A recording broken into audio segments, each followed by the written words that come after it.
A door in a London alley. No window, no knocker, just scarred wood and a story no one wants to tell. Behind it, something that shouldn't exist. This is the strange case of Dr. Jekyll and Mr. Hyde. You think you know this one. The potion, the transformation, the split personality.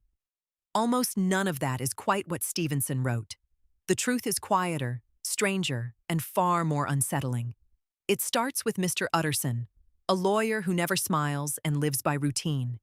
His friend Dr. Jekyll has rewritten his will. Everything goes to a man named Edward Hyde, a man Utterson has never met, a man Jekyll refuses to discuss. Then the stories begin. A child trampled in the street. A witness describes the attacker as barely human, something that inspired immediate instinctive hatred. The man who did it? Edward Hyde. He paid the family off with a check signed by Henry Jekyll. Utterson starts watching that scarred door. He sees Hyde enter it one night, small, young, twisted. He meets Jekyll and begs him to end the association. Jekyll promises Hyde will disappear soon. Utterson thinks it's blackmail. He doesn't know the truth is far worse. Months pass quietly. Then a murder.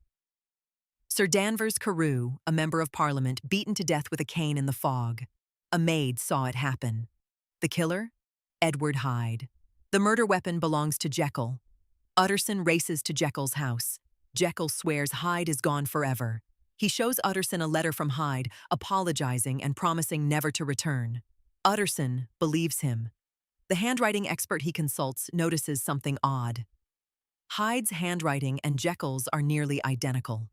Jekyll seems free. He sees friends again, hosts dinners. Then, without warning, he seals himself in his laboratory. Weeks pass. His butler, Poole, grows terrified. The voice behind the door doesn't sound like Jekyll anymore. It begs for a specific chemical compound. Poole has fetched sample after sample. Everyone is rejected as impure. Something is very wrong. Poole goes to Utterson. They return to the house together. The door is locked. The voice inside cries that it cannot be disturbed. Utterson orders the door broken down. Inside, they find Edward Hyde, wearing Jekyll's clothes, still twitching from poison. Jekyll is nowhere. Then Utterson finds the letter, the confession. Henry Jekyll began with a theory. Every person contains two natures, good and evil, bound together. He wanted to separate them, free the good from the evil's weight. He created a compound. It worked. When he drank it, he became Edward Hyde. Smaller, younger, pure appetite without conscience. And it felt like freedom.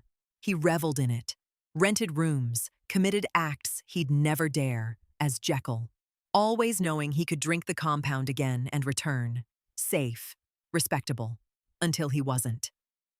One morning, Jekyll woke as Hyde without taking the compound. The transformation was beginning to happen on its own. He needed the potion just to become Jekyll again. The doses grew larger. The chemical he needed became impossible to find. The original batch had an unknown impurity he couldn't replicate. Hyde began taking over. For longer. More often. Uncontrollably. Jekyll locked himself away, terrified of what he would do. Of who he was becoming. Not who he had created, who he had always been. The final transformation was permanent. Jekyll wrote the confession as Hyde clawed closer to the surface. He knew the chemical was gone. He knew what was coming. By the time Utterson broke down the door, Henry Jekyll no longer existed. Stevenson wrote this as a moral parable. Every person is two selves in one skin. What Jekyll discovered is that you cannot separate them. Hyde wasn't a stranger. He was Jekyll's truth. The appetite, the violence, the selfishness Jekyll spent a lifetime suppressing. The potion didn't create a monster. It revealed one. And once revealed, it could not be hidden again. If this story stayed with you, drop a comment with the book that haunts you most, and subscribe if you'd like one of these every day. That's the story. Inked. Now go find